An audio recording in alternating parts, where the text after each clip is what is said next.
Welcome everyone to epicseven Master 2026. So epicseven Master is a new event that Super Creative did for the Legends players in Epic 7. So this is a competitive event, an esports event wherein the top 16 of global, which encapsulates global and Europe, as well as Asia, which is Japan, Korea, and Asia server, fight head to head in an esports setting.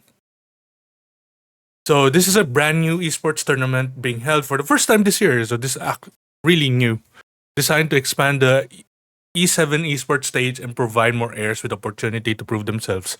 So we have E7WC, which has been spanning for a number of years now, but the entire process of it is quite taxing.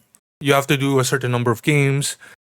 You have to, more importantly, reveal yourself to the general audience of the Epic 7 community. And it helps in a way where you can do the competitions and do the esports of Epic 7 without the added pressure of having those constraints. So the tournament will be held as an online league where the players' faces will not be shown during the broadcast. So we can tell who the tournament is catered for, and hopefully a lot more people join in. This also gives a way to reward players who strive to do top 100 for legend pushes for each season. So here's an image of what I've just said. The only things that you need is the face is not revealed during the broadcast. Hopefully this gets us properly done. But this referee camera is still needed. So you'll have typically whenever you do the E7WC, from how it was discussed by the other people who joined that tournament, is that there will still be a Discord card towards your referee in the event, showing you playing, because there have been instances wherein third parties were involved. And this is a way to mitigate or at least address that kind of issue. So, more importantly, to qualify for this, you have to be legend or the top heirs of the World Air Arena Spring 2026 will unfold. So you're trying to push for legends to be able to qualify this, but you also have to apply for to join the tournament as you do for the previous E7WCs. You still have to register via registration link, which I'll put it down in the description in the event that you guys are both legends and haven't registered yet. So here's the overall overview. You can head to YouTube for that, but we'll skip right through. So one of the big things about the E7 esports community is that generally there are tournaments with relatively really big prize pools if we're comparing it to like the FGC community. Unfortunately, they have a smaller prize pool, but E7WC has been showing a lot of prize pools that are really hefty.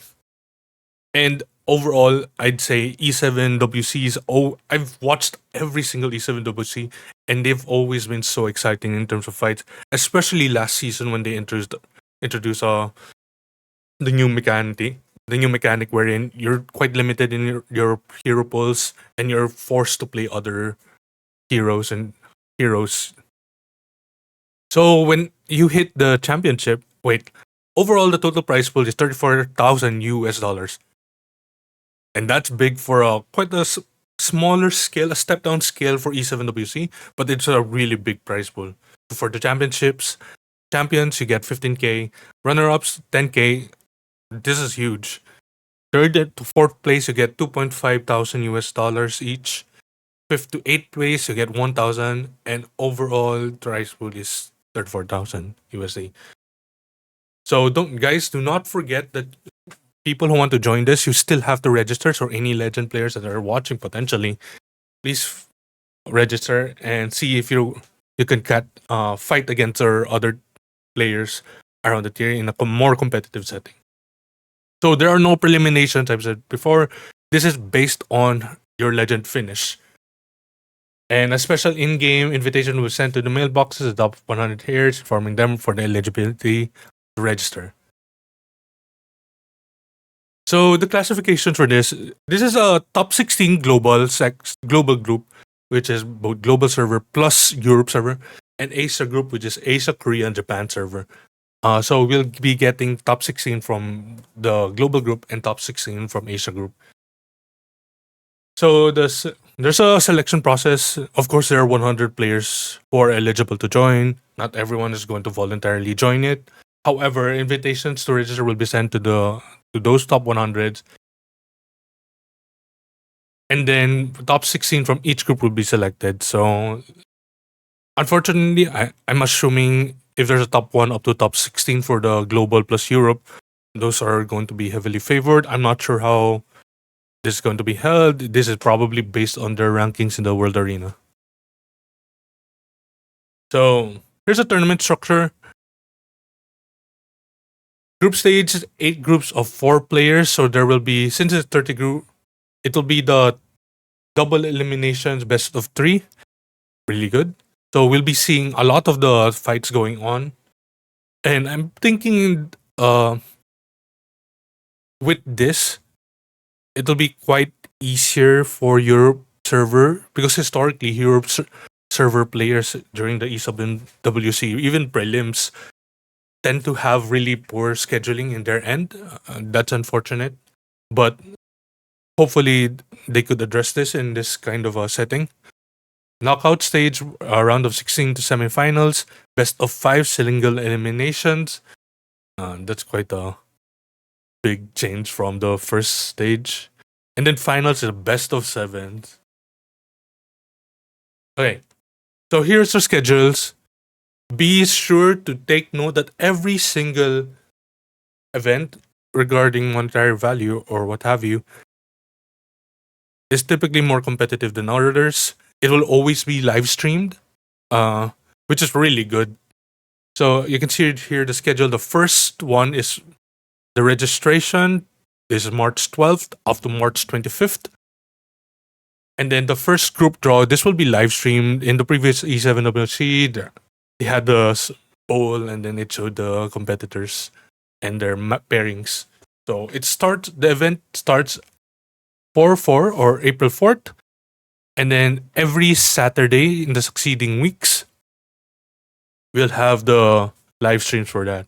And then in the knockout stage, it will be 6 Saturday to Sunday.